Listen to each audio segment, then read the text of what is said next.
So I found it quite claustrophobic. The trolley went very fast. We hit a few bumps, so if I had abdominal pain, that would have really affected me. I had some distortional glasses on as well, which when I stood up off the trolley afterwards, I felt quite lightheaded. So if I had blood pressure problems, that could potentially affect me. It was quite cold as I was going fairly fast through the corridors, and it felt like there wasn't a lot of room. When other people entered the lift, I felt like they were staring at me. I had some handbags resting off my railings and people were talking over me. So sort of in summary, really, it was a fairly unpleasant experience, and I would definitely recommend trying to go in the lift and transfer around the hospital by either wheelchairs or walking.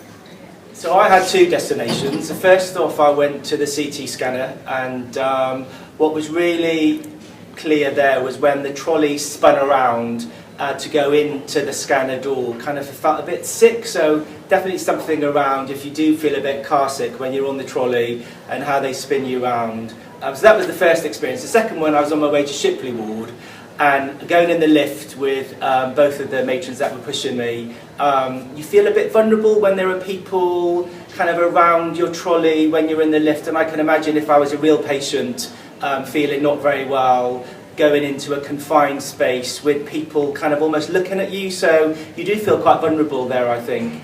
Generally, it was a really interesting thing to do, to really put yourself in where the patients are and to experience how, when you're on that trolley, going through the organisation, how vulnerable you actually feel. So I think that's the key word for me, vulnerability throughout the hospital.